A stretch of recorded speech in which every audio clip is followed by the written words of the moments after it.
Good evening, YouTube. Happy Friday night. This is the night before our nation's 250th birthday. Happy birthday, America. Thank you so much for joining me tonight. We are going to pick up where we left off yesterday, streaming the Afroman trial. So for those that didn't listen in last night, the Afroman trial we're restreaming from March 2026, this past year.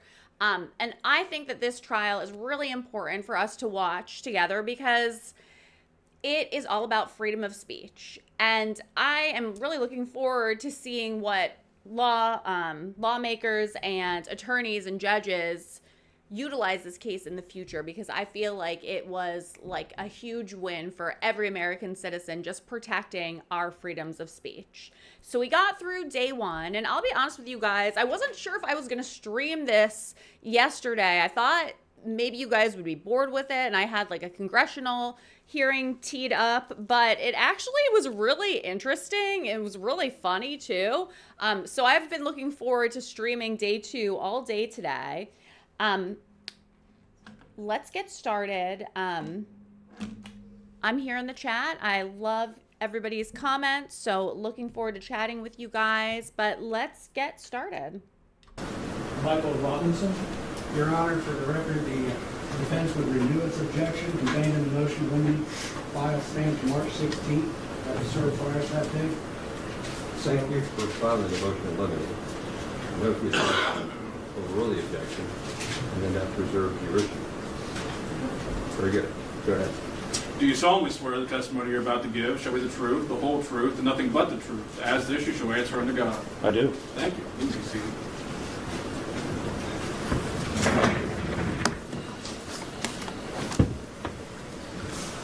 Okay. Go ahead, Mr. Clinton. Thank you, Judge. Would you introduce yourself to the jury, please? Certainly.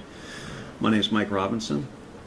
I'm a deputy sheriff at the Claremont County Sheriff's Office and been employed there for 35 years next month. And can you tell us your current position and responsibilities with the Claremont County Sheriff's Office? Sure.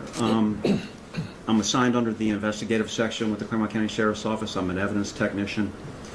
I'm a certified evidence technician through the Miami Valley Regional Crime Laboratory. I am a certified I'm going to object. He's testifying to stuff that was not contained in the report that was provided to us, nor anything about his background was provided. This is improper to ask this at this point. It was not disclosed. Mr. Clinton. His name and his purpose here were certainly disclosed.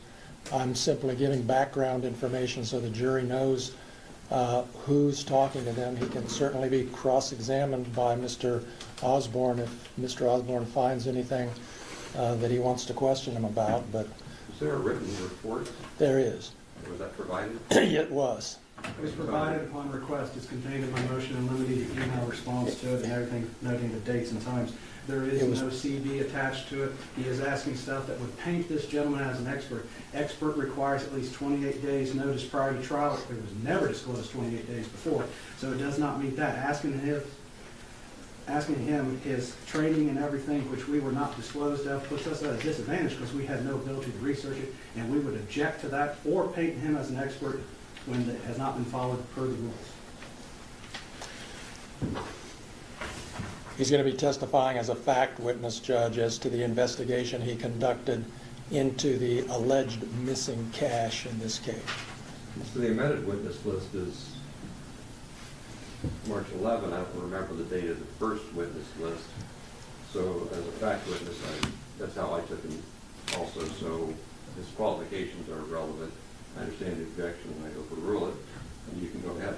Thank you, Judge. Yeah, it is. Thank you. Continue, please. And your title is detective. Is that how we should refer to you? Or Yes. Detective Robinson, you were talking about your certifications, I believe. Yes, I'm a certified evidence technician through the Miami Valley Regional Crime Laboratory. I'm a certified CVSA examiner as computer voice stress analysis for the last 25 years. I'm also a certified Part 107 drone pilot through the FAA. where I head up our Claremont County Sheriff's Office drone unit and flight missions operations. I'm Your also... Honor, I'm going to object again. What does drone training have to do with this? Was there a drone flown? It was not in the report. Maybe nothing. It has to do with who he is, Judge. Yeah. It's not right on point, but it doesn't hurt. I'm also, I've been certified Cellbrite examiner, which is the conducting forensic cell phone data extractions. I also serve as a backup coroner investigator with the Claremont County Sheriff's Office, or a coroner's office. Thank you, Detective Robinson. Did you have occasion to conduct an investigation into an alleged missing amount of cash at the Adams County Sheriff's Department, the evidence room in particular? Yes. And just tell us how you became involved in an investigation into that. I was contacted by our administration, who was contacted by what I believe to be the former sheriff, Adams County Sheriff Kimmy Rogers, to conduct an investigation involving the alleged missing money. And can you explain to us what your investigation consisted of? What did you do? Well, I met with Sheriff Kimmy Rogers, and I wanted to conduct...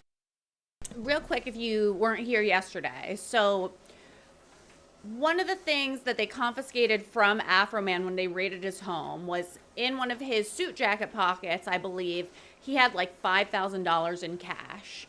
Afroman had just done like a show and they paid him in cash, I believe. So they took that money from his jacket pockets to put into evidence. And one of the officers testified yesterday that the reason they did that was standard procedure because they were raiding him on an alleged drug charge. So it was standard for them to confiscate that money and put it into evidence. The problem, though, and why it became a topic was that Afroman never got the full amount of money back. He is missing $400. And yesterday in the testimony we heard the officer testify that he may have counted incorrectly. And that was never resolved. To this day, I believe that he's never gotten back that $400. An audit, actually, of the property evidence room that consisted of monies that would be brought in or had been brought in by deputies, detectives, agents, and so forth. So we were given, when I say we, my partner and I, were given full access to that, where we counted monies that were brought in from other investigations and so forth. And is it fair to say that your investigation really focused on an alleged cash discrepancy from a search warrant that had been executed not too long before your investigation? That's correct. And can you tell us any more about that investigation? For example, does the name Brian Newland ring a bell to you? Yes. We were forwarded video footage, body cam footage, of the search warrant that was conducted, and I focused attention to the body cam footage that involved the money count. And when I say money count, there were actually two money counts. There was, from the body cam video footage, there was money that was collected from one room of the home, and there was other monies that were collected from another, what appeared to be another room of the home. So you had a money count in this room that totaled a certain amount, and then you had a money count in another room that totaled a certain amount. And do you remember what the alleged discrepancy was? Maybe not in terms of numbers right now, we'll get to that, but just in general, what was the problem? There was something, an amount was recorded that didn't actually comport with the amount of money that was there. Is that? That's correct. So what was reported altogether was $400 missing, alleged to be missing. $390 from the first money count, from the one-room money count, and $10 from another money count from the other room. So that totaled to $400. All right. And did you review, you mentioned you reviewed some body cam. Do you know whose body cam footage that was? That was Detective Newland's body cam. Okay. And you reviewed that body cam? I did. And were you able to come to any conclusions after your review of that body cam? So the body cam footage that I reviewed in the one room that was counted as $4,390, I reviewed that body cam footage, and it was clear to me that there was a miscount of $390. And can you explain to us what it was about the body cam footage that led you to that conclusion? Well, it's just also not the video footage. It also includes audio. So video and audio together assisted me to determine this, but it's clearly on video. Do you want me to explain? Please do. Yeah. So what Detective Newland does in counting this money was, you can see as he starts, he lays two $100 bills on the ground. You can clearly see that. And as he's counting the money, you can see it in body cam video, such as I'll demonstrate as I'm talking. And you can hear him count. With $200 on the ground, you can hear him count 3, 4, 5, 6, 7, and then he shuffles the money. And then when he lays down on the $200, he lays a single $100 bill down, and now he's counting 7, 8, 9, 10. So what he's counting as $1,000 is clearly that he only has $600 in the pile.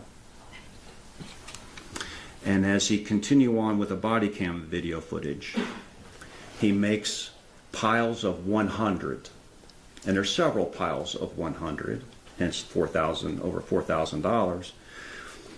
But as he's collecting the money from the piles that he made, he collects. You can clearly see on body cam where he's collecting as $100. It actually contains $110. Now you can clearly see this on body cam video where there's a $50 bill underneath 320s. He picks that up and he collects it as 100, but it's clearly 110. He had a pile over to, in the video footage you see it on his left side, he's got a pile over there and he counted of $90. So he has 3 piles of 100s now in front of him. He picks that up and he picks up what he collected as $90 and he calls it $390. So he writes down on a piece of paper $4,390, when in fact the $390 doesn't really exist. And your review of the body cam convinced you that that was the source of the discrepancy between the $4,000 that was actually in the bag and the $4,390 that was written on the bag? Absolutely. Now you mentioned a second pile of money, or a second bunch of money that was collected from another floor or another room. Can you tell us about your investigation into that alleged discrepancy? Yes. So in watching that body footage, now this is the monies, I guess, that were uncovered in another room of the home. I could not make a determination like I could on the other count. It just didn't provide me a clear. It was counted as $641 was what was written on the packaging material that was used, and counted as $641. When in essence, I believe when it was returned to the homeowner, I believe $631 was actually in the bag, a $10 discrepancy. I couldn't account for that on body video or the audio displayed, so I couldn't come to a conclusion to that amount. So for this $10 discrepancy between 631 and 641, you were not able to determine one way or the other. That's correct. What happened to that money? But what I'm hearing them say, what everyone's saying is there was a discrepancy. So what Afroman has been singing and stating online is true. There was a discrepancy between the money that they took from him and the money he got back. So we're all aligned. They're admitting it. They've admitted it multiple times. This is a lot of time to waste to go around in a circle about the missing money. But everything that I've heard from yesterday and today is the same thing, that Afroman did not get back all of the money that was taken from him. That's the bottom line. I don't know why we need to skirt around and talk about whether it's $400 or $10 or even a penny. Their responsibility when they confiscate evidence is to account for all of it. And if it's supposed to be given back because no charges were ever brought against him, then the entire amount needed to be given back to him.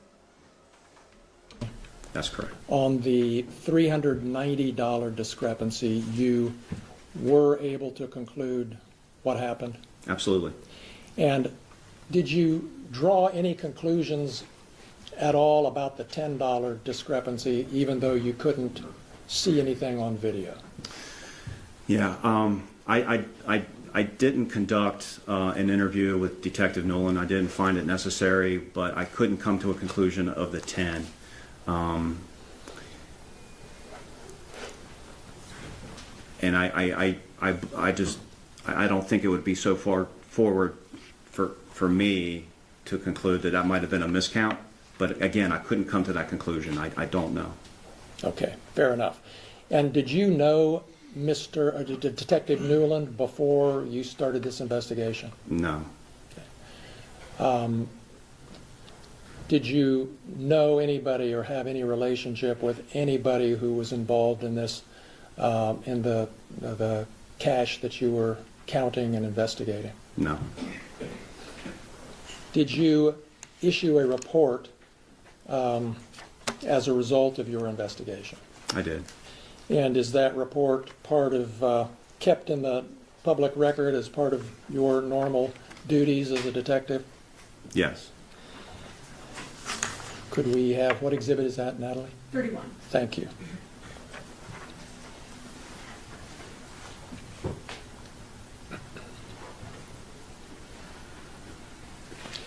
Okay, we're showing you exhibit 31, Detective Robinson, and it looks like, first of all, from this little snippet we're looking at here from the first page, do you recognize this as part of the report you issued?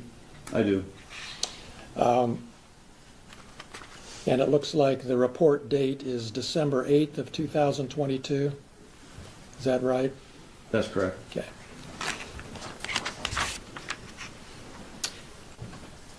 And then can you go to the second page of the report, please?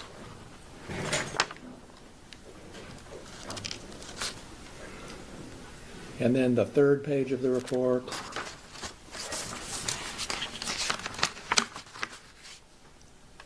And do you recognize this, Detective, as the beginning of your narrative report of your investigation and the results contained in it? Yes. And we don't need to take time right now to review everything, but down at the last sentence of the second paragraph, you wrote, "The monies returned did not equal to what was indicated that had been originally removed from the home." Did I read that correctly? You read it correctly. And that's referring to this cash discrepancy that you just talked about. Correct. And then let's go down a little bit further, and there in your report, there's some numbers there on the left, 1 through 7, with various numbers. What are those and why are those there? Just give us a little snippet of what you're doing. I mentioned that I wanted to conduct an audit of the monies coming in that were brought in to the sheriff's office by deputies, detectives, agents, what have you, from scenes, to see if there's a pattern or an issue. There were nearly 70 items, 60-something items that we counted. We actually broke open the packages, examined what was on the packaging, the amount, and then physically counted the money in each package. In almost those nearly 70 packages, we did find 7 discrepancies in those money counts by various deputies, detectives, agents, whoever brought those in. I don't have that list, but of those 7 discrepancies, 3 contained monies that were less than what was indicated on the package, with the highest amount being $5. 4 of those discrepancies, 4 of the 7, actually contained more money that was in the packaging that was listed on the packaging, and that highest amount being $2.40. And a lot of this involved some coin change, if you will. Okay. And Detective, what did you conclude as a result, if anything, as a result of this investigation into the whole evidence room here at Adams County? You know, this didn't cause any red flags to us that that there was a huge issue or anything. That this is a common mistake of counting money and coin. It really didn't send us a red flag. And I'm glad it didn't send a red flag to them.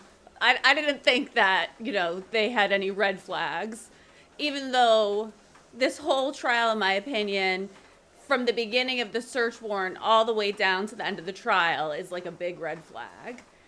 Like I said the other day, I'm glad that Afroman went through all of this and saw this through, but in my opinion, I don't think that this should have ever gotten to trial. I don't think this case should have gone far at all. I'm very surprised that it wasn't dismissed, because it's pretty clear to people reading the case that it's a freedom of speech issue.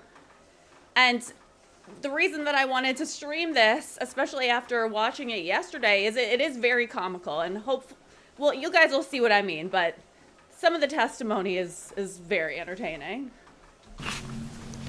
then let's turn to the, no, hang on one second, sorry. Yeah, while we're still at this page at the very bottom, this is simply, I think, reciting what you've just testified to. Can you just read that for us, starting with while counting out? Can you see your computer monitor, or is it? Can you see it on this one? Is that easier Actually, or that's not? better. Is it okay? Yeah. Well, Feel free. Yeah, no. We can blow it up a little too. well, that's fine. While counting out 100 bills, 2 $100 bills was placed down on the ground and counted aloud by Detective Noland as being 2. The counting continues, 3, 4, 5, 6. Though you don't have a clear view of these bills being counted, the audio suggests that he has counted to the number 6. There is a pause and then it goes on. What seemingly is the arranging of monies in hand while the 2 $100 bills remain on the floor. Next you hear 7, and a $100 bill is placed atop of the other 2 on the floor. This is followed by 8, 9, and 10. This completes the pile the detective has established and collects it as $1,000, when it appears that he actually has $600. The video audio continues, and after counting out piles of money totaling $100 each, he begins collecting these piles, making a pile of $1,000. He makes 4 piles that appear to be totaling $4,000. With 4 piles remaining, 3 piles were collected and totaled as $300, and the third pile collects as $100. It is clear that it contains $110. This is why I was testifying earlier. A $50 bill and 3 $20 bills. The fourth pile he adds with the other 3 and states on audio $390 and records on a piece of paper $4,390. Though he records $4,390, the video audio suggests to me that he actually has $4,000. I believe this accounts for the alleged missing 390 associated with item number 1. All right, thank you.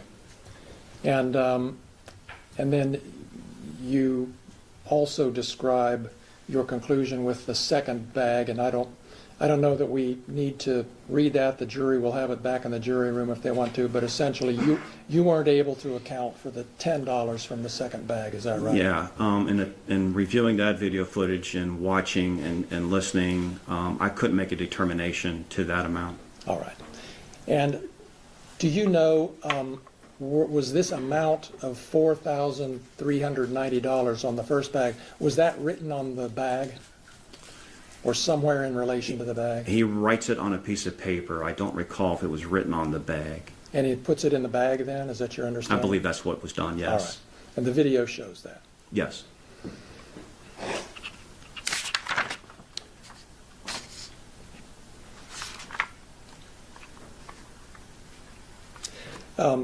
Detective Robinson, was your report available to the public if anyone asked for it?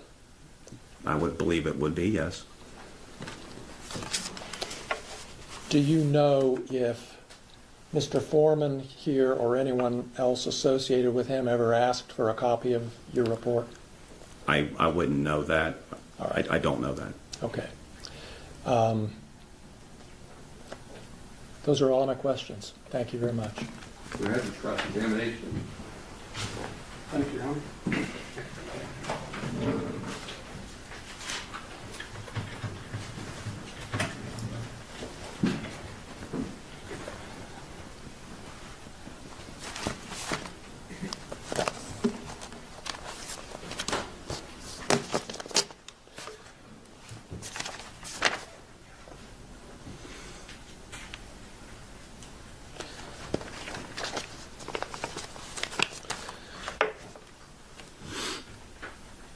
So, Detective Robinson, you did an investigation at the request of the Adams County Sheriff at that time, correct?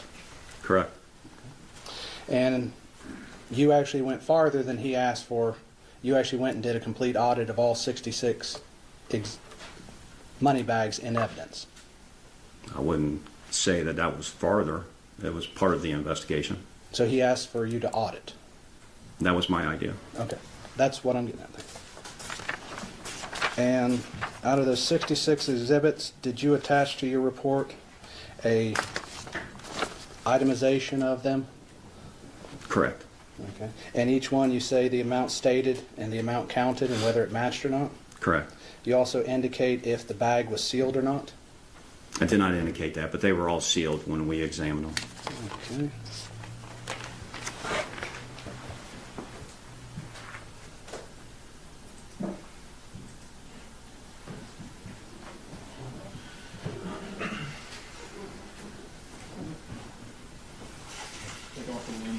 Oh,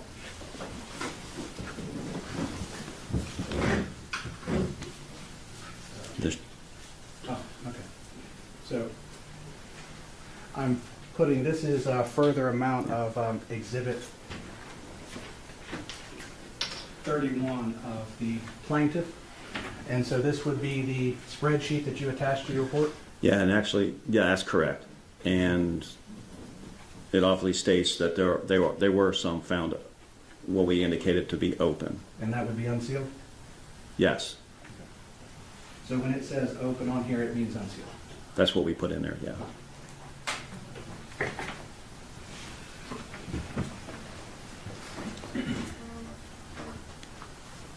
Did you note whether each evidence bag actually had like the number of denominations, like 7 $5 bills, 10 $10 bills? Did No. you note that? No. Okay. Did you get a chance to observe the packaging that the original money was in that was returned to Mr. Foreman? I believe so. I don't recall what that looked like, but I believe we had that ability, yes. So you don't remember if there was the bills written on it, so many 5s, so many 10s and such? I don't. Okay. But if you had noted that, that would be in your report? Not necessarily. Why not? I'm concerned with the total amount, really not, I wasn't concerned by denominations, but I don't recall if that was on the packaging or not. But you would agree if you put the number of denominations of each series of bill that was in there on the front of the bag, you could determine whether you miscounted or not just by doing multiplication. I'm not sure, perhaps, maybe. You're not sure you can do multiplication, or you're not sure that you can count up that? Well, again, I don't know if those denominations were listed on the bag or not. I just know what the video clearly shows me. He just doesn't know. Nobody So you're can give us a entitled- straight so let's ask answer the about question. this There was money. 8 hours of body cam footage. How much body cam footage did you watch? I watched all of the body cam footage, but focused my attention on the money count. You watched all 8 hours. I watched, well, I didn't count how long it was, but I reviewed I had the entire body cam footage. I reviewed the body cam footage, but I focused my attention on the money count. Now, if it was 8 hours, I couldn't say. Okay. So, but you never put in your report anything about the money being left unattended or anything like that you saw in the body cam? It wasn't my concern if the money was left unattended because, again, after reviewing the body cam footage and the count, and it was listed as $4,390. That's what was listed on the bag when the homeowner came to collect his money, and I believe to be $4,000 in that bag, and $4,000 was returned. Okay. So there was a number here in your report. You talk about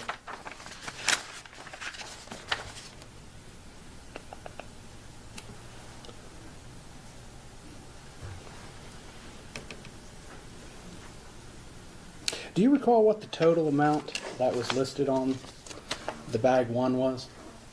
You said it was how much? I don't know if it was listed on the bag or not. I know that he was writing down in the body cam footage on a piece of paper, and I couldn't tell what the number was, but I could hear what he was writing because he was saying it as he was writing it, 4,390. Okay. So he wrote $4,390 on a piece of paper with the bills, Yes. and that was put in an evidence bag. To my recollection, yes. And so your investigation, it's off by $390. On that money count. On On the the first first count. Item 1, yeah. Okay. And then the second count is off by how much? It was written as $641 or listed as $641, and I believe the money that was returned was $631 when they counted it. So $10. Okay. But you can't determine today what happened with that. That $10, no, sir, I can't. But you do make an allegation in your report what happened to it, correct? I indicated in my report that confirming the miscount of monies of $390, it would not be so far to believe that it was a miscount of that money, but again, I couldn't come to any conclusion of what happened to that $10.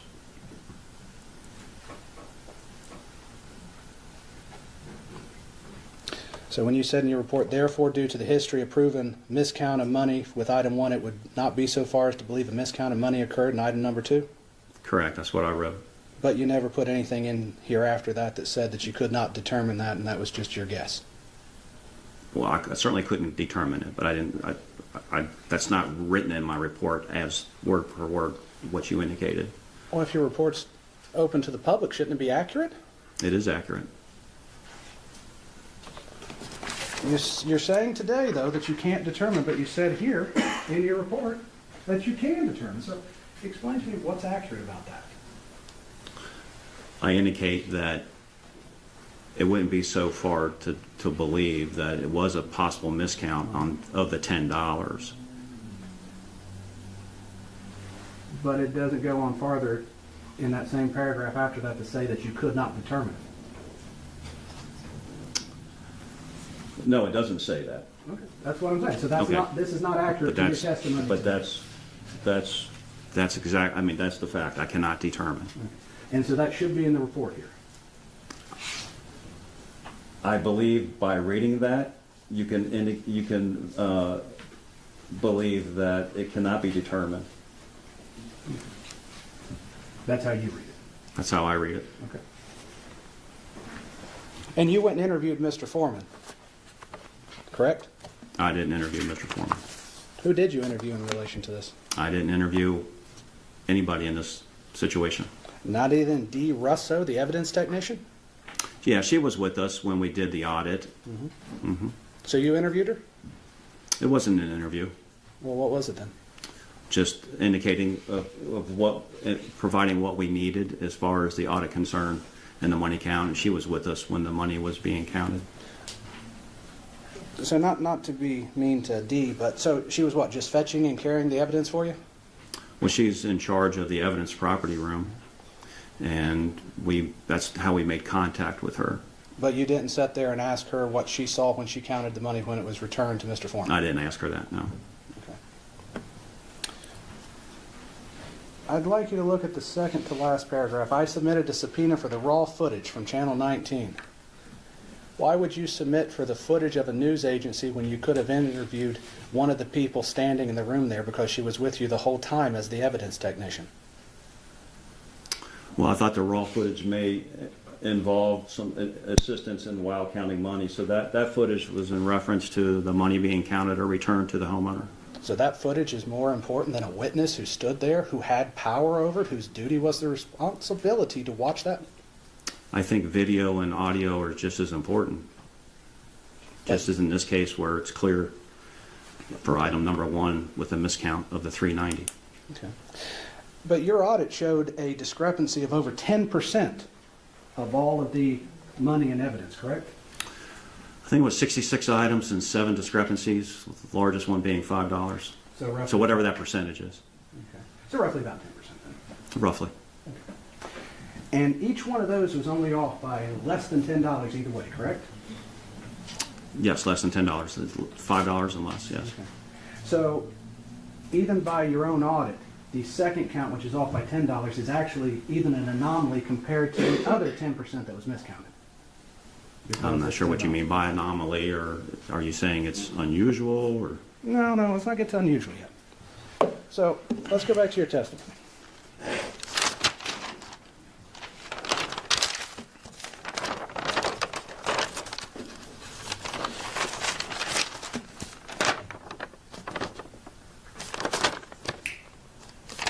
Okay, so you testified during your audit. You had 3 that indicated less, with the most being indicated missing $5 as a miscount, correct? That is correct. You then found 4 that had more money than listed, with a highest being $2.40, correct? Correct. So $10 is more than you found in the 10% audit, correct? Yes.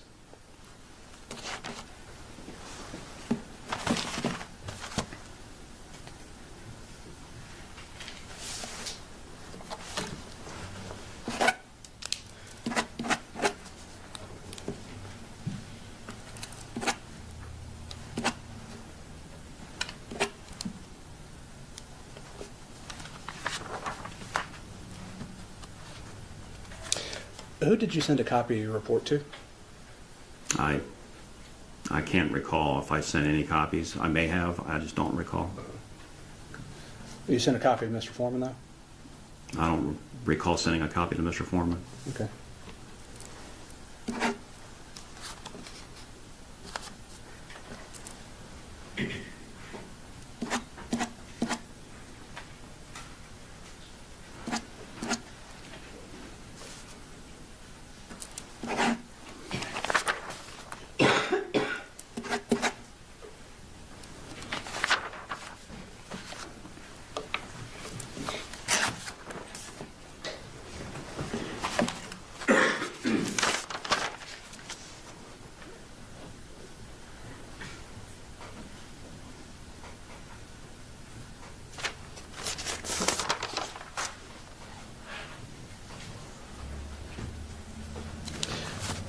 Did you look at the return on the search warrant?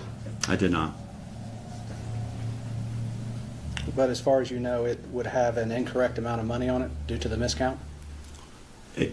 The search warrant return should have $4,390 as And one what? count and $641 as the other count. Which adds up to over $5,000? Yes. So, okay. If I may have a second, Your Honor. Go ahead.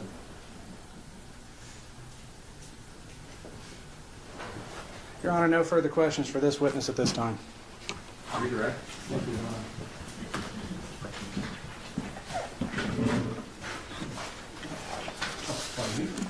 Detective Robinson, we're going to pull up this report one more time, and let me ask you just a couple questions about it to clarify what happened here. What exhibit is this, Natalie? 31? Yes. Looking at Exhibit 31 again, the last page of your report, Detective.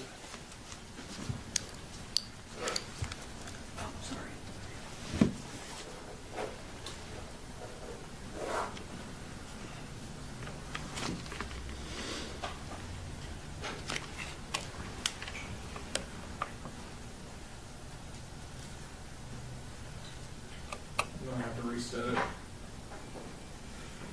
Persist refresh. You have the whole report in paper form. I wonder, Just use the document. we could do that. Set it down on the document. Mine is marked up. Your Honor, mine is not. We could use Thank mine. you. Thank you for the accommodation. Your Honor, mine, just for the record, mine does have one thing at the top that says Plaintiff's Exhibit 31, so I know what it is when I refer to it. We're just going to use that, this one page. Thank you. Put this page back. Yep.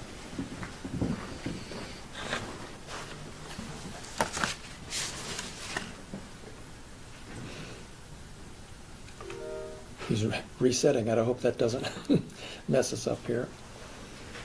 Technology's great when it works.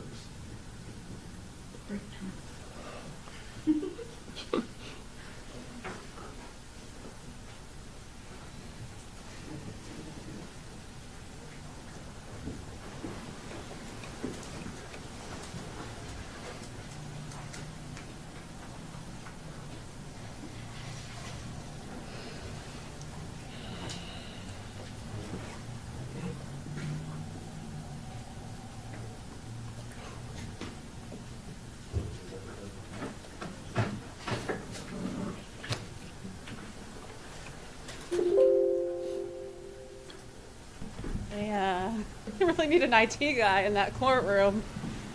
Making me Your look Honor, if I really may good. ask, this might be a perfect time for me to ask for a restroom break, because we're not able to do anything at this time. How long do you think this little Sam will go? I have 2 minutes, 3 minutes. Make it? I can try, Your Honor. Fair enough.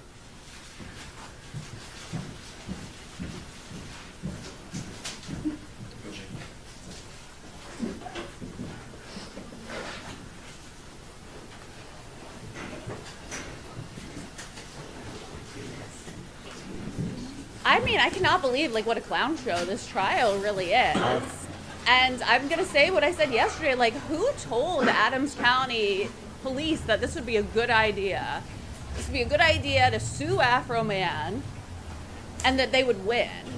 Because this trial, I feel, just highlights how incompetent this police department is. And not only is it putting them in a bad light, but it puts like every police officer in a bad light in America, because the reality is we see a lot of these characteristics and tropes in various TV shows about the police.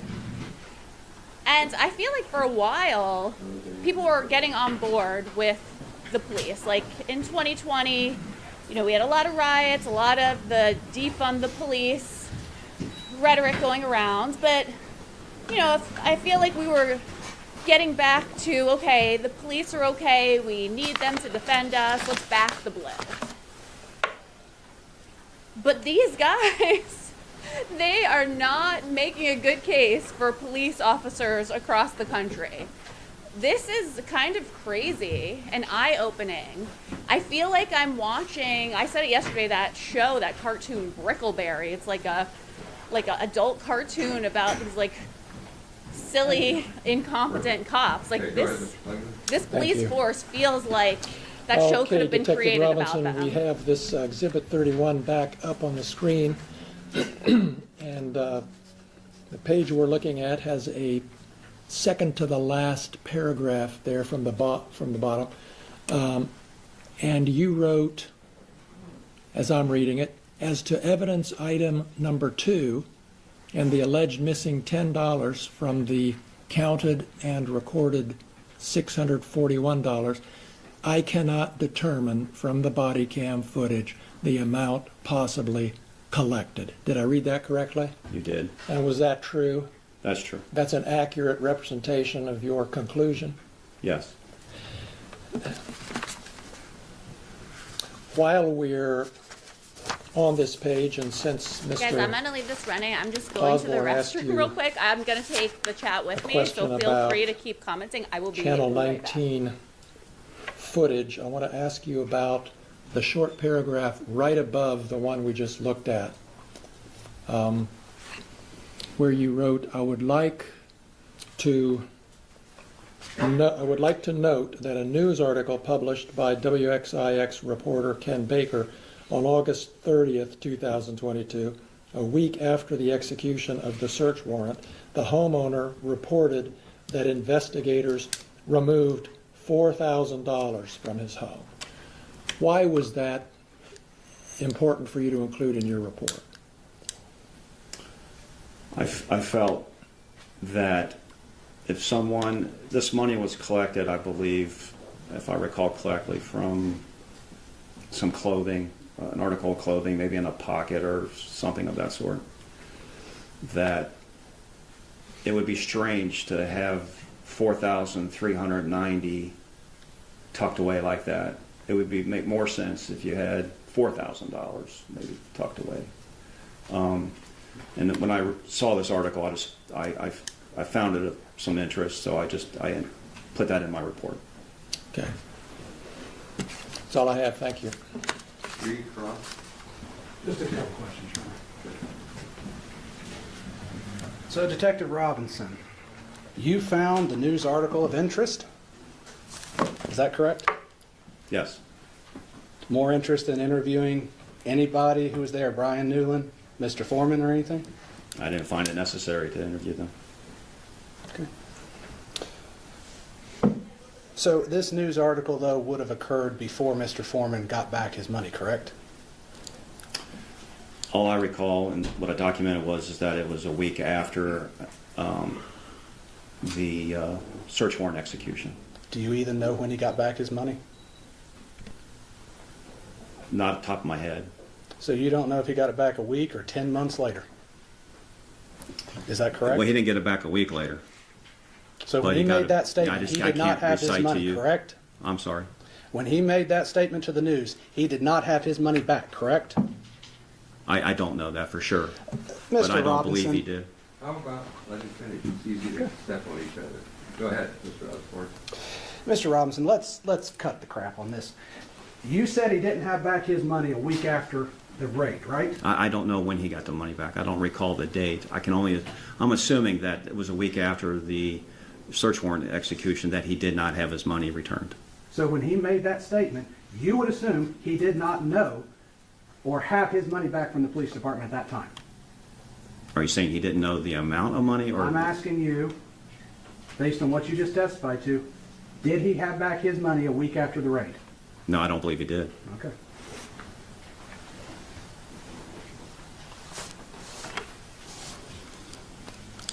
Did you call Ken Baker? No, I did not. No further questions, Your Honor. Redirect. No redirect, Judge. Go ahead, step down, thank you. Thank you, Your Honor. Thank you. Next. The plaintiffs called Joseph Foreman as if on cross-examination.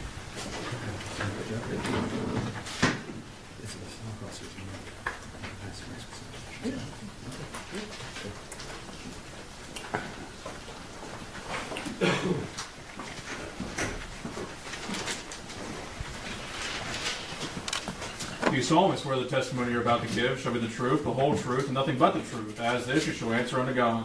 Yes. Thank you, sir. And have a seat.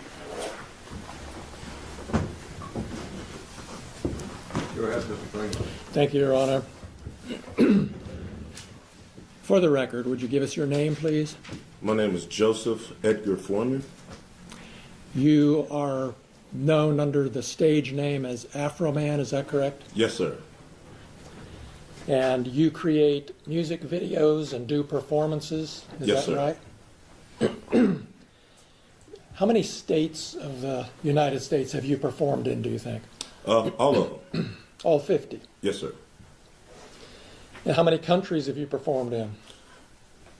I don't remember, but not all of them, but I've been to a few. How many live performances did you do last year, roughly? I don't know, possibly 250. I don't know, but I don't know. It's a lot of days, but I don't know exactly. And you have a residence here in Adams County, correct? Yes, sir.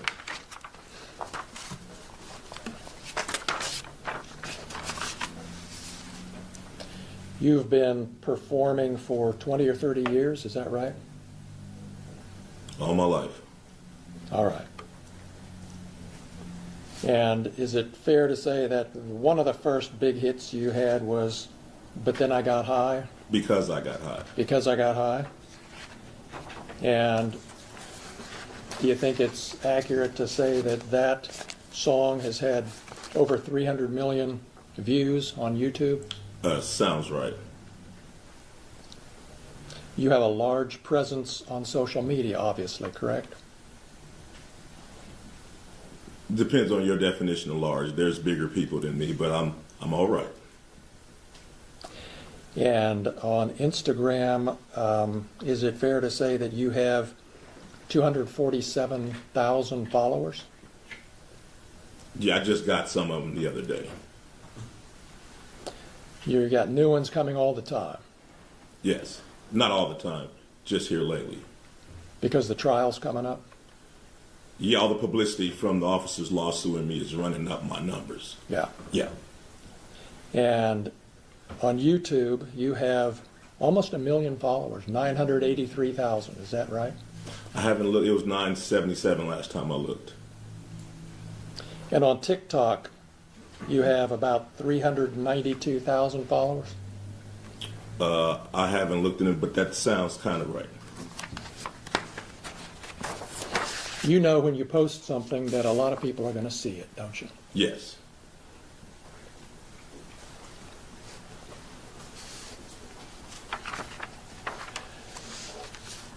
When this search happened back in August of 2022, Mr. Foreman, you weren't at home? No. You were driving home from Chicago? Yes. And you got an alert from a family member that the sheriffs were there searching your home, is that right? Yes. And you were able to turn on your phone and watch through your home security system what the deputies were doing for a period of time, weren't you? Yes.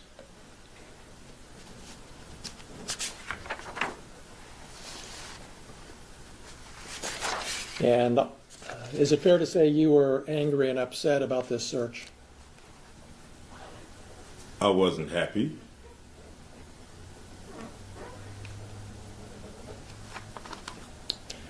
And is that why you posted the things we've seen this week, because you weren't happy?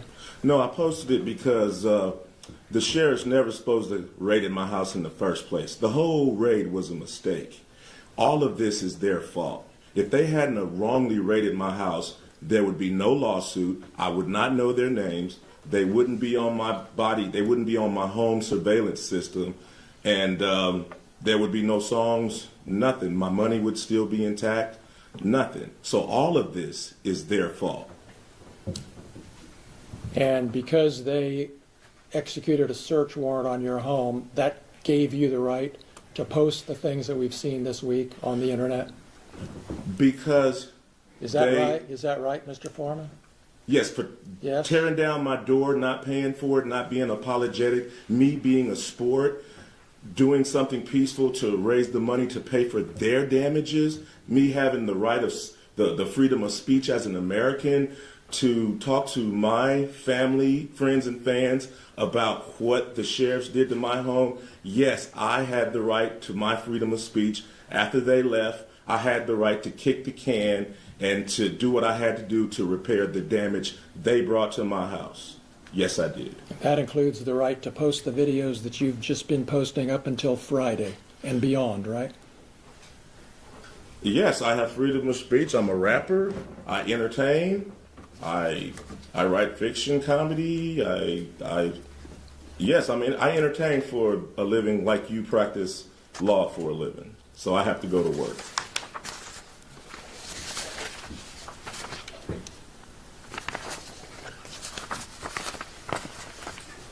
The deputies left a warrant return at your house, didn't they? I think they left something with my ex-wife. I'm not sure. Well, you saw, as soon as the search was over, as soon as you got home, you saw a document that showed exactly how much cash had been taken from the house, correct? I know I got paid $5,000 for the show that suit was in. I forgot that money was in that suit. But, I heard, I don't know what piece of paper I heard. I knew they took some money. I just knew they took some money. I knew it was 4,000-ish. I knew they took some money and they seized some money and some weed and some, I don't know, what else, just minor stuff. You knew how much money was in that pocket when you came home and saw the warrant return, didn't you? It was $5,000 from back when I did that show. I remember it was $5,000. But anyway. So is it your testimony that they actually took $5,000 instead of $4,390? No, I just know. I know when I did that show, it was with Snoop Dogg and Wiz Khalifa at Red Rocks in Denver. The balance of that show, for me, they sent in a deposit, but the balance was $5,000. I put the $5,000 in my coat pocket. I got drunk, I got high, and I forgot to get that money, and I hung that suit back up. And that's where they got that money from. So it was $5,000 they got? Yes. It was $5,000 that was in my suit when I got paid in Red Rocks. Now, after all of this stuff, whatever, it's I don't really know the complete number. It's 46, it's 430, the number bounces up and down. But all I know is I got paid $5,000 at the Red Rocks with Snoop Dogg and Wiz Khalifa when I played the Red Rocks in Denver. And you got $4,000 returned, right? I don't know the exact amount. Well, you were there with the news when you got it. Right, and the lady at the sheriff's station admitted that the sheriff was short. You can go watch the 19 News. You knew when you saw the warrant returned, didn't you, that the amount that they were saying was taken was actually more money than was in that suit pocket? I didn't warrant. That's why you brought the news to the sheriff's office when you got the money back, because you knew that they had miscounted the money and the number on the evidence bag was actually more money. I didn't know nothing. The lady at the sheriff department just volunteered the information. I was sitting there, if she had been, I might not even known I got ripped off. She admitted it live on Channel 19 News that the money wasn't right. You remember in your deposition when I asked you why did you bring the news when you picked up the money? Yeah, I didn't want to get beat up or Epstein at the sheriff's station after I seen him running around my house with AR-15s. So that's why I brought the news and my... Did he just say I didn't want to get beat up or Epsteined? That's great. My attorney. So to make sure I got out of that place with my money. You brought the news to protect you physically. Yeah. Yeah. You didn't bring the news because you already knew there was a miscount and you were going to make. I didn't know nothing about the miscount. I didn't know. I figured they stole my money. Wow. Are you guys listening to the attorney interrogate him? That's interesting interrogation. That's really lame. Really lame. They turned my cameras off.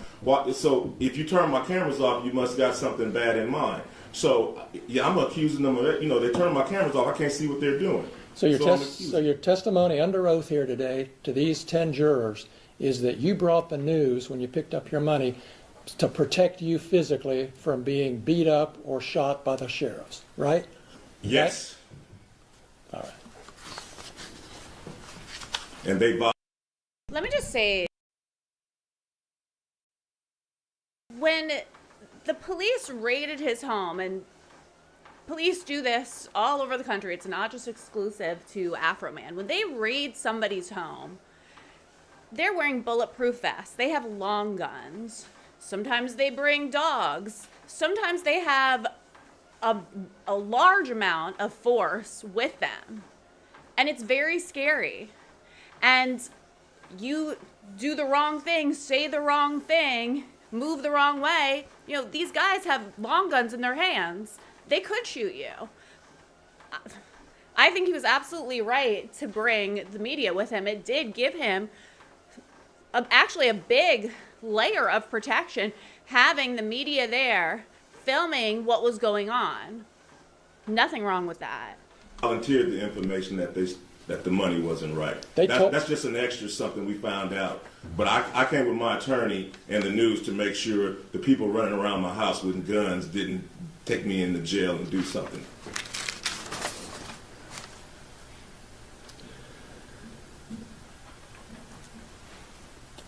You had a safe in your home, correct? 2 of them. 2 safes. Did the sheriffs look into those safes, to your knowledge? Yes, they The did. deputies? Yes. And how did they get the combination? I gave it to my ex-wife so the sheriffs wouldn't pull my safe out the floor, take it to the station and put something in it and try to say that whatever they put in my safe was mine. So I went ahead and gave my ex-wife, who I didn't want to give my combination to, it was just safer. I went ahead and gave her my combination so they could open up the safe and realize that they just vandalized somebody that don't even have nothing in the safe. And do you know what was in those safes? It was absolutely nothing in the safes. Don't you keep jewelry in those safes? No. Didn't you tell me that in your deposition, that you keep jewelry in those safes? I do. Was anything missing from the safes when you got home after the search? I didn't put nothing in the safes. Was anything missing from the safes when you got home? Nothing was in them, so nothing was missing from the safe.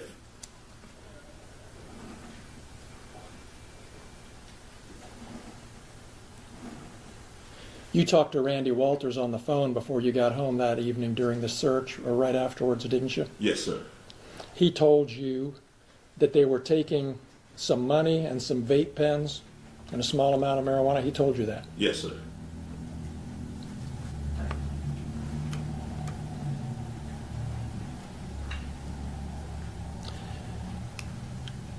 You knew, didn't you, Mr. Foreman, that there had been an investigation by the Claremont County Sheriff's Office into the discrepancy about the cash that was missing from your home, correct? You knew there was an investigation. Yeah, I knew the sheriffs was investigating themselves.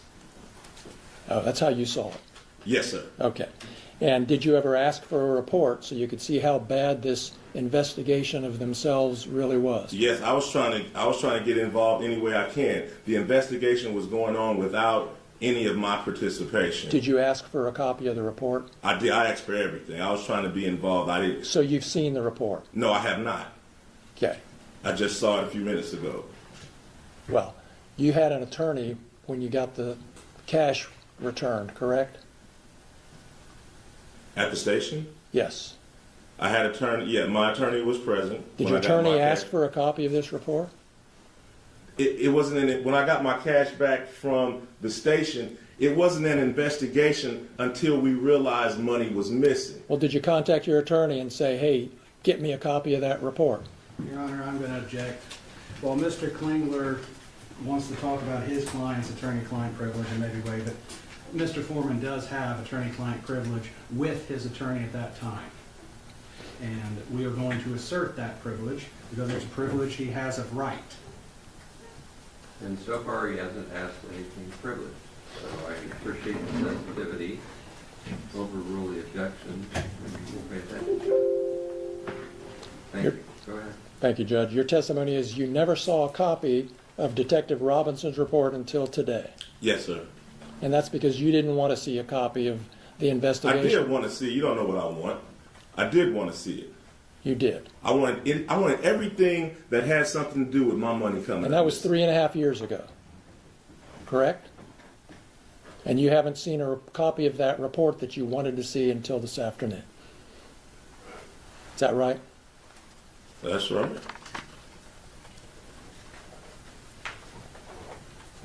I never had my money taken by cops. I didn't know how this go. I don't know about reports. All I know is live on Fox 19 News, the lady admits that her department is short $400 of my money. That's all I know. I don't know how to investigate police officers taking money. That's all you know, and that's all you know today, isn't it? That's the whole basis of your claim that your money was stolen, is that the amount of money that was in the bags is different from the amount of money that was written on the bag. Yeah, my whole thing is they never should have raided me in the first place. That's your whole thing. That's my whole thing. That's the point, That's my whole isn't thing. it? If they never would have showed up, there would be no songs about them. I wouldn't know who they are. Their faces would not be on my video cameras. None of this, we wouldn't be in this room right now if they hadn't have raided my house and didn't press no charges, didn't even know what they was doing. This whole thing is their fault, and they're suing me for their mistake. And so you don't really care if they stole your money or not. You're just mad I about do what care they about did. if they stole one. But Police officers shouldn't be stealing the civilians' money. So I do care. All of it is an outrage. This whole thing is an outrage. You have no evidence that they took your money except for the amount on the bag. Isn't They have he has no evidence that they took his money other than the fact that they did take his money. They admitted it in writing and on the stand that they took his money.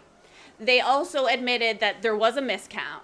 And the whole reason he knew that there was a discrepancy is because somebody from their department went on the news and told him that. Again, all of this is their fault. And he's absolutely right. None of this would have happened if they didn't do what they did, and they keep on doing these things, and it just brings more attention to him. And instead of them just saying, okay, you know what, we messed up, we're sorry, we shouldn't have raided you, we couldn't bring any charges, we messed this up, we're gonna find your money, we're sorry. They just kept going after him and trying to make him out to be the bad guy when Afroman did absolutely nothing wrong. Absolutely nothing wrong. The only thing he did was what he does best as a parody rapper. He made songs about his experience well within his First Amendment right. And this whole trial is such a joke. Again, very entertaining, but I don't know who advised Adams County to proceed with this. It makes them look so bad. Afroman is completely in the right, in my opinion. the same as the amount? How about the lady admitting that she took? Did you answer my? She admitted that she took my money on live Fox 19 News. Go argue with the film clip. No. Go argue with her admitting that she took my money. Nobody admitted that they took your money. Well, whatever. Go look at her admitting that the bag is short because it stayed open all weekend long or 2 weeks after Brian and Officer Cooley just left it and just mishandled it and didn't do it right. Just so we're honest with the jury here, Mr. Foreman, nobody admitted that they took your money, did they? They admitted it was short. Yes. Nobody admitted that they took your money. Correct? But they did take his money. They took his money when they raided his home. That's taking his money. It doesn't matter if it was because they had a warrant or not. They still took it. They put it in an evidence bag. They took his money. They didn't bring any charges against him because there was no evidence. He should have gotten all of his money back, accounted for, without any discrepancies, but that is not what's happening, and I can't believe this song and dance that we've listened to for, I think, over an hour just about this topic. This is our justice system, ladies and gentlemen. It was short. She admitted, she said that it was short. And usually it's $10, $5, $2 missing. How does $400 even come up missing? Odd.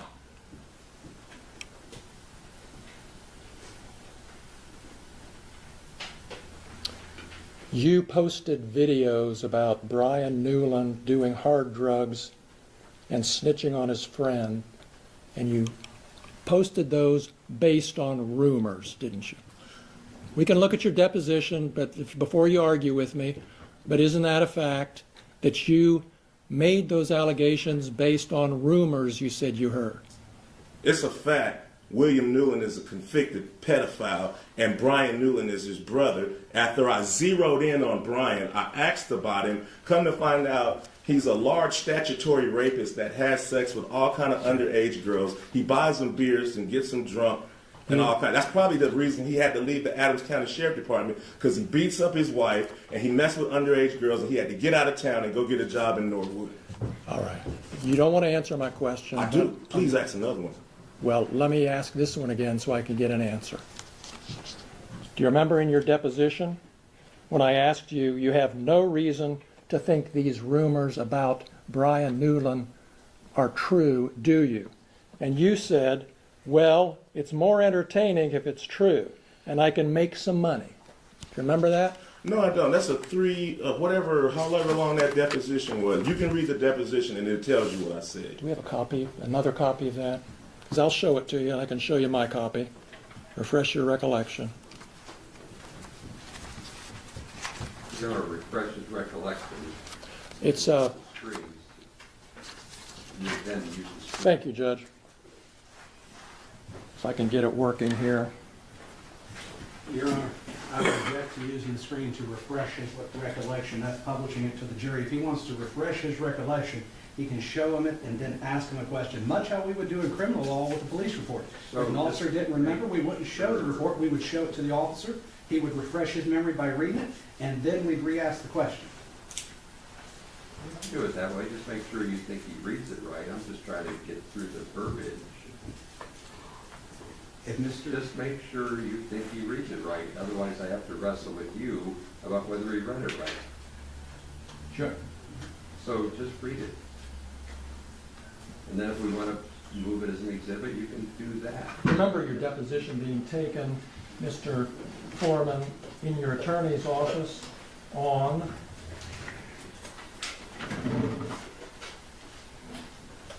September 3rd, 2024. I remember the deposition. And that deposition was taken in D.J. Osborne's office? Yes, sir. That's the same office that you used to film that video that we saw last night with the actor playing Lieutenant Lisa Phillips, and that actor was sitting in the same chair that Lisa Phillips sat in during her deposition, wasn't she? Yeah, the actor played Lisa because I wouldn't have known her if she hadn't came to my house and cut off my camera. Yeah, right. Right. That's the office we're talking about, and that's the office where I took your deposition, right? Yes, sir. And in that deposition, I'm referring to page 84 of the deposition. I had asked you Your Honor, I about... object, he's testifying. No, he's using the deposition to refresh his memory. He's doing it right, so sit down, please. Go ahead. Did I ask you this question, and did you give me these answers, Mr. Foreman? Question: would it be fair to say these are rumors? Answer: you know, Stephanie said it, and you know, some other people that don't remember, you know, I'd be in a hurry in Walmart or something, they shake my hand, yeah, Brian used to do this, used to do that. Then something, I didn't know him, but this is what I've heard. Question: you don't have any particular reason to think that it's true or not true, right? Answer: well, it's more entertaining if it is true, and I could probably make some money and capitalize on it if it's true. What are the line numbers? Starting with line 7 and ending with line 21. All right. Did I ask you those questions and you give me those answers? I don't remember. That was a long time ago. But But that's my question. I've always Thank you. put Brian Newland next to his brother. So that's Yeah. my basis, and I've always... We noticed that. Yeah, And yeah, your so- attorney's going to be able to ask you whatever questions he wants. Right now, I'd like you to focus on my questions, Mr. Foreman.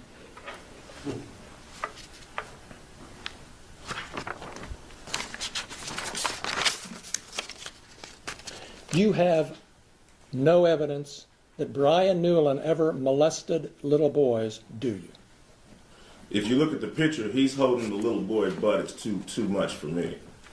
So if you just use your eyeballs, and then his brother's a convicted pedophile. That's your evidence for posting that Well, pedophile stuff hey, about little boys. I'm trying to figure out what kind of guy is kicking on my door. What kind of guy is walking around my house reading my bank statements?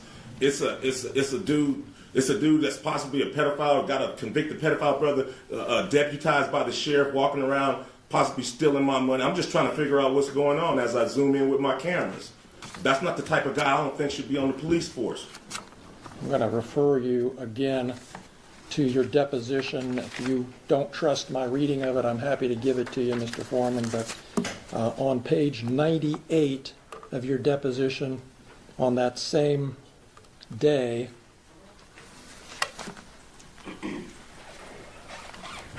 beginning at 9/11, did I ask you this question and did you give me this answer? And again, the only evidence, you don't have any evidence that Brian Newland is a pedophile or plays with little boys. Answer, no, sir. Did I ask you that question? Did you give me that answer? I don't remember. Where the line goes? Beginning with line 11, ending with line 14 on page 98.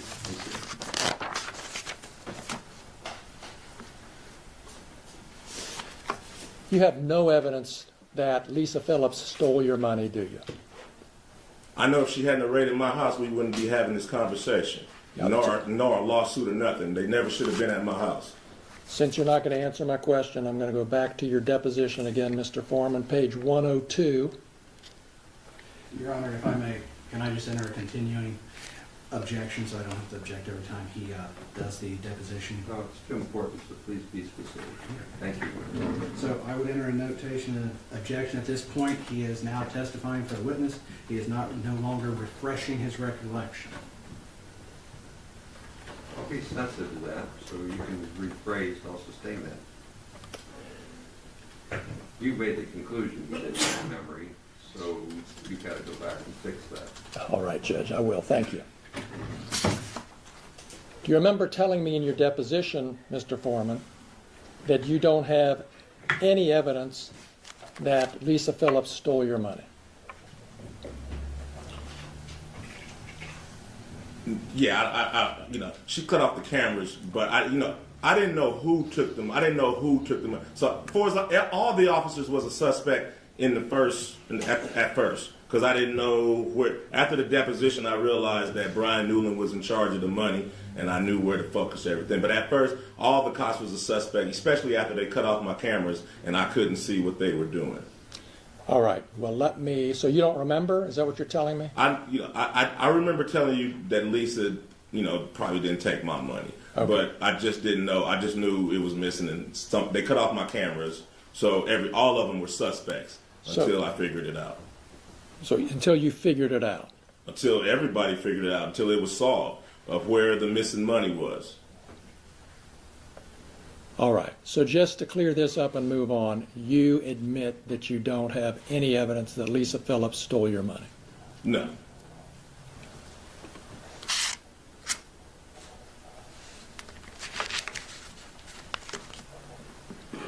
But I know if she wasn't there in the first place, we wouldn't be having this conversation or be here. And is it true that one of your big motivation, really, in making all of these posts is to make money? To pay for the damage that they brought to my house under the circumstance that they shouldn't have even been there in the first place. Okay. So the answer to my question is yes, your motivation was to make money? To pay for the damages that they brought to my house under the circumstances that they shouldn't have been there in the first place. Have you made enough yet to make up for it? Not really. How much have you made on it? I don't know exactly, but it wasn't hardly $24,000. $24,000. It wasn't that. It wasn't that. You're still making money on today, right, with the new posts and advertisements and things? It's again? publicity. You're still selling merchandise, aren't you? No, publicity. Just me. Just everybody. Thanks to them bringing publicity to this, it's just an opportunity to run numbers up and be an entertainer. And the more lies, outrageous lies you tell about them, the more money you can make, right? But here's the thing, the more outrageous of the lie, the more it's actually protected under the First Amendment. Because the First Amendment protects us and allows us to talk about and parody and satire and exaggerate and say things that we know are so ridiculous that nobody would actually believe it. And that's one of the main reasons that Afroman won this case. Because everybody who's ever heard of Afroman knows he's famous for his parody songs, okay? Look at him, guys. He's literally wearing head to toe American flag, okay? Is this somebody that's like serious, like a politician or a professor that like you would believe everything that he says? No, everybody knows that Afroman is a parody rapper. His #1 hit that he's known for is Because I Got High, okay? So the more outrageous and crazy things that he said, the more it's protected because everybody knows he's joking. Everybody knows he's exaggerating. That's the whole point of this. And I don't know what this attorney is trying to do or convey, but I feel like he's making Afroman's point for him. It's kind of funny. Again, this is such an entertaining trial. Let's continue. Fact, they never should have came to my house in the first place. Fact, if they hadn't have came to my house, they wouldn't have put themselves on the video camera and in my music career. All of this is their fact. All of this is their fault, and they have the audacity to sue me. These people and you are the predators and the victim at the same time.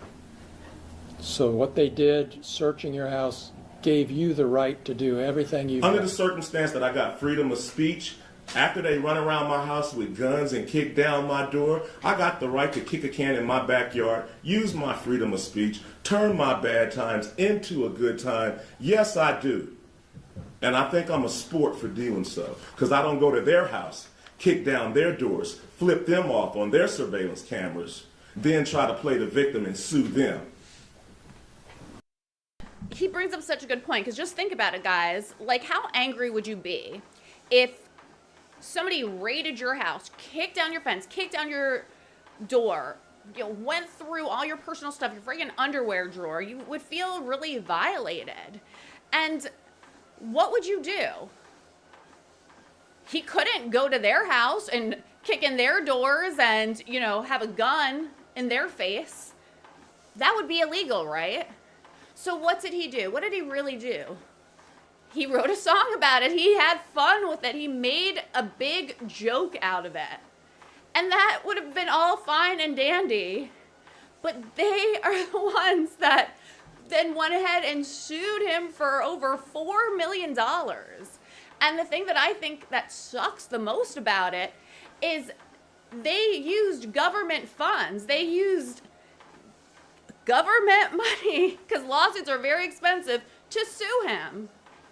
Think of all the resources they used up on the stupid trial. That's what makes me angry about this case. And if I was a Adams County, Ohio citizen, I would have a lot to say to my local government, because this is such a waste of time, a waste of money. I mean, I think it's great for Afroman. I totally support him. Like, I've become such a huge fan after this trial. I hope you guys, after this, download Lemon Pound Cake and his newest album, Freedom of Speech. I literally got Mr. Dave the Lawyer the album for his birthday and a lemon pound cake as his birthday gift. But it's so ridiculous. Like, what did he really do wrong? Oh, he made a comical song about you, and you're gonna sue him and like try to destroy his life? It totally backfired on them, and I think that's like the funniest part. You were at Lisa Phillips's deposition, correct? Yes, sir. In your lawyer's office. Yes, sir. Same office where you filmed part of that video last Friday. Yes, sir. And you saw how upset she was when she was answering your lawyer's questions about how this had affected her, right? Yes, yes, And you saw your attorney say, do we need to take a break? yes, And you saw her say, no, let's go on and get this over with. yes, sir. You saw all that. Yes. You knew she was upset.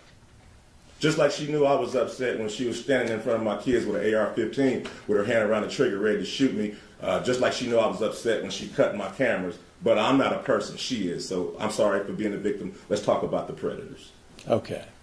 So you saw all that. You saw how upset she was. You heard the testimony about her children. You heard the testimony at the depositions about Randy Newland's daughter who came home upset. You heard all that. But you're still posting stuff about Yeah, it. because I understand it was Randy's fault and all of their fault for coming in my house in the first place. So if they hadn't came to my house, their children wouldn't be saying nothing. None of this would be going home if they had did their research and did things right. So all of this is their fault. And now they want to sue me for their mistake.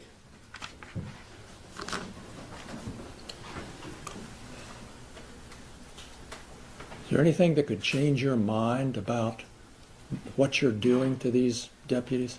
Is there anything that can change my mind about the fact that they shouldn't have been at my house in the first place? Is there anything that can change my mind about how my money shouldn't have been touched in the first place? No. That's all the questions I have. Thank you. You're welcome.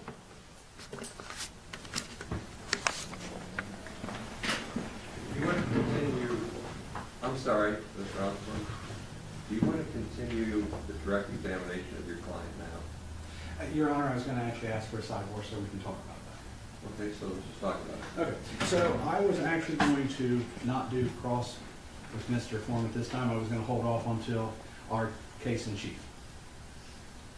Yeah, I just offered you the chance to do that.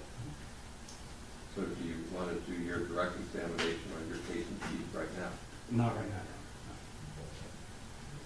Like the pogo stick of witnesses up and down is what I was talking about. If he testifies on his own direct case, it could be now or it could be later. I just gave the lawyer a chance to do it now or later. He said later. So you'll likely see Mr. Foreman again. This was an examination on the plaintiff's case. You get a chance to hear his testimony on his case. There's your explanation. Thanks, Mr. Foreman. You can stand up. Plaintiffs rest subject to the admission of all our exhibits, Judge. Okay, thank you. We'll deal with the exhibits on a break. Who do you have? I have no one ready.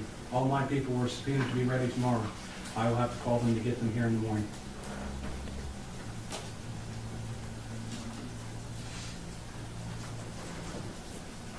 I'm going to change out Don't research. the video because I think it's going to end. This is day Don't 2, talk. and the plaintiff Ruminating just your own rested mind, their maybe, case. Because it can't be any farther than that. The admonition we talked about previously about Let me change it out so we deliberating can as a hear group and thinking the defense's collectively case. Hold on. is still in play. And you can't look at anything on. Play some of Mr. Foreman's music from time to time. They do. You've worked with kids for how long? 30 years. You got into the mind of kids pretty well. Yes. I'm pretty sure this is When they would play one of the Mr. wives, Foreman's song, Rhonda, Lemon I Pound think her Cake, name is. Did they take that as a literal fact from your observations? This is great. No. guys. Were they laughing and joking about it? Oh, yeah. Absolutely. Are you familiar with the song W.A.P.? I think I've heard Sorry, it. no, strike that. I'm going to give you the complete song Okay. and then summarize it because I only want to say it once. Are you familiar with the song Wet Ass Pussy? Yes, Is that a rap song? it is. Has your students played it in class? Once, and I asked them to please turn it off. When they were listening to it, did they think that was fact? No, So they didn't think that that was depicting anything in real life? no. So you didn't have to teach them that wasn't real? Right. No, I did not. You've heard the song, correct? Mm-hmm. Yes. Do you believe it's a literal interpretation? No. Would you agree it's derogatory towards women? No. Even though it says nasty things about them? Yeah. No. I mean, it's the artist's opinion, I guess. That's the way I feel. Maybe not an opinion you like, but Yeah.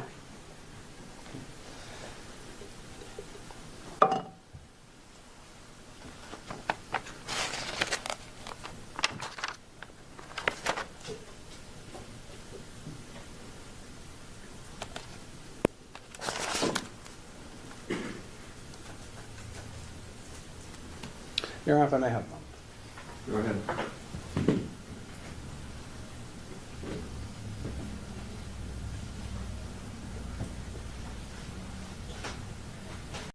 So they put one of the officers' wives on the stand, and I think that they were hoping that she was going to say, oh, yeah, I was so embarrassed that Afroman wrote this song, and, you know, in the song it says he's had sex with me, and it was really embarrassing for me, and my students made fun of me. And, you know, I ended up getting a divorce from my husband because of, you know, the turmoil that the Afroman songs caused. But you'll see in her testimony that she's saying the exact opposite, that all of her kids or students knew that he was a parody rapper. It was a joke. They didn't take it seriously. And her parting ways with her husband had nothing to do with Afroman.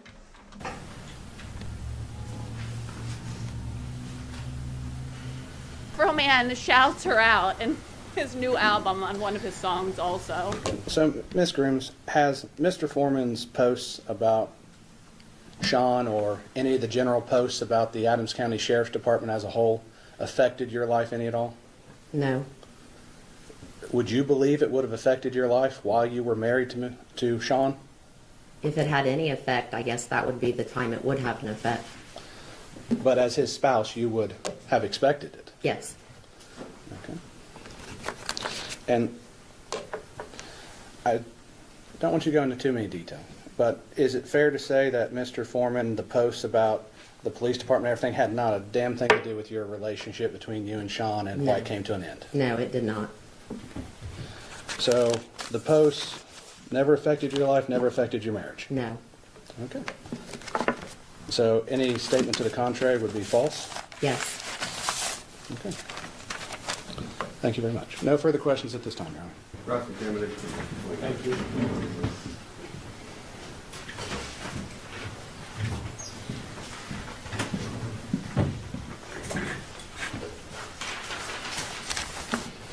Morning, Ms. Grooms. Good morning. I'm sorry you have to be here. I am too. Thanks for coming.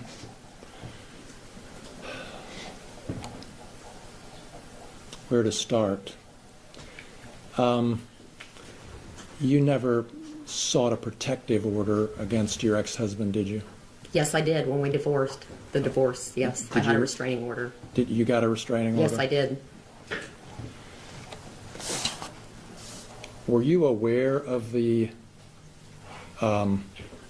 posts that were coming out after 2022 about the sheriff's deputies and calling them thieves and that sort of thing? Did you ever see any or hear any of the songs? Some of my students referred to it, and they would say, I saw your husband in the video. And I would say, yeah, that was him, and turn around and walk away. I didn't elaborate on any of that, no. And Why? they didn't either, Why didn't you elaborate on it? because I didn't think it was the student's business. Okay, so they had seen your husband in videos, Yes, and did you tell your husband about that? about, That your kids had mentioned it? no, it was just a mention, and that was it. Okay. And did you ever, you saw the posts yourselves or videos yourself, or did you just hear about it from kids? I saw part of it, and then I heard about it. Okay. And did anyone else in the community ever say anything to you about these videos or posts? No. Just your kids? Just my students in the school. Students? Okay.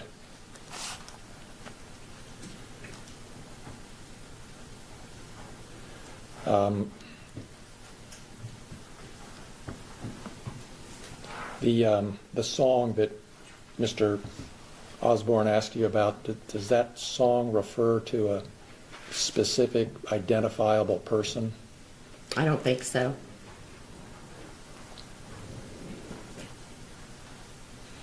We get the Those lyrics, are all my please. questions. Thank you, ma'am.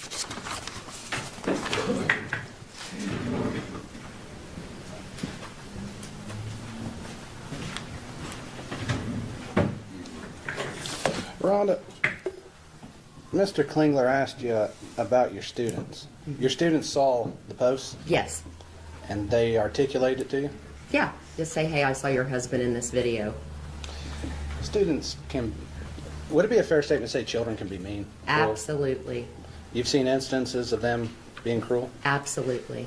Are they cruel to both other students and teachers? Yes. I don't like bringing up sensitive subjects, but has any of your students ever been cruel to you in the past? Oh, yes, definitely.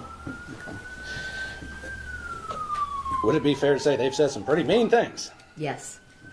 You see, I'm trying not to ask you what they are, but are they shocking names? Coming from my students, I mean, in all honesty, it's, when they're mad at me because they didn't receive an A, yeah, they get mad. And they And- lash out. Yes. But they're not calling names a fact or anything to No. No. And they've seen these posts. Yes. Did your students treat you any differently? No. So, could you point to any instance where a student treated you differently due to the posts? No.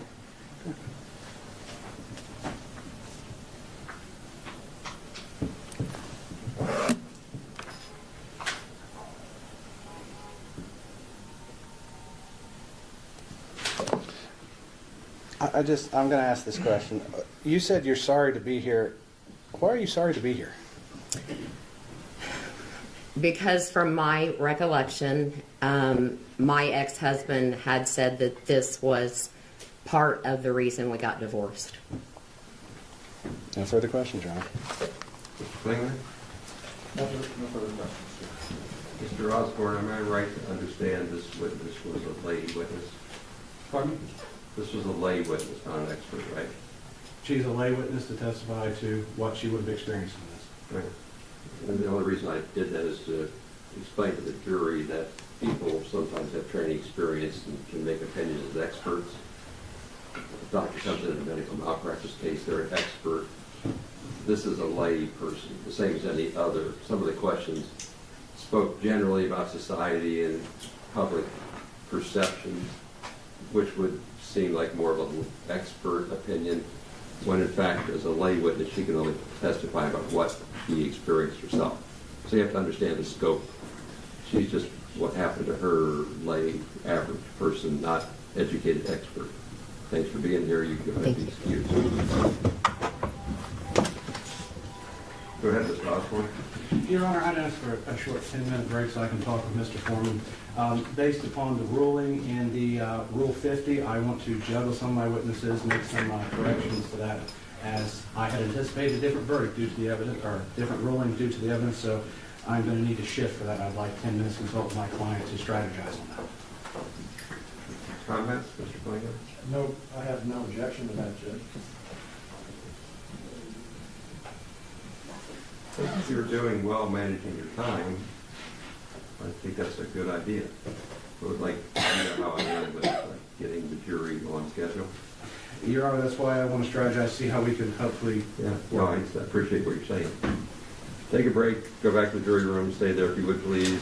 Short break will be helpful.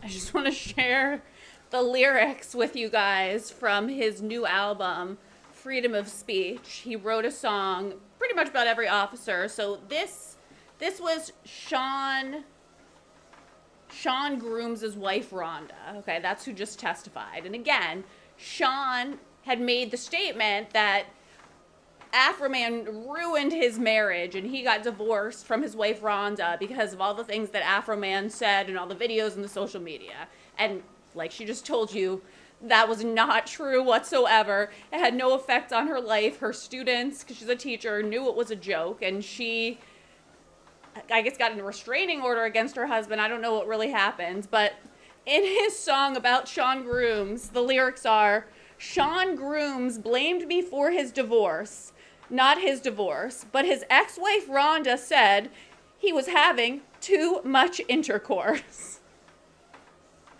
So there you have it, guys. Shout out to Rhonda. Thank you for telling the truth in your testimony. Let's continue.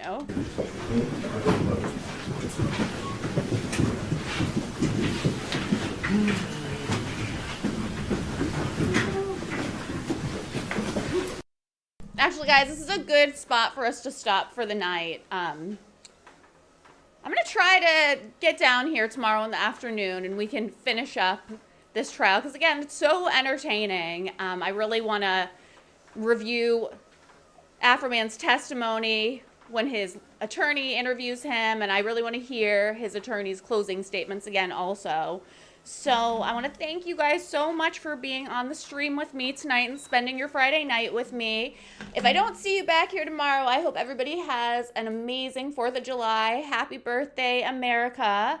And praise America and praise the Lord for freedom of speech. And praise Afroman. He is a true American patriot.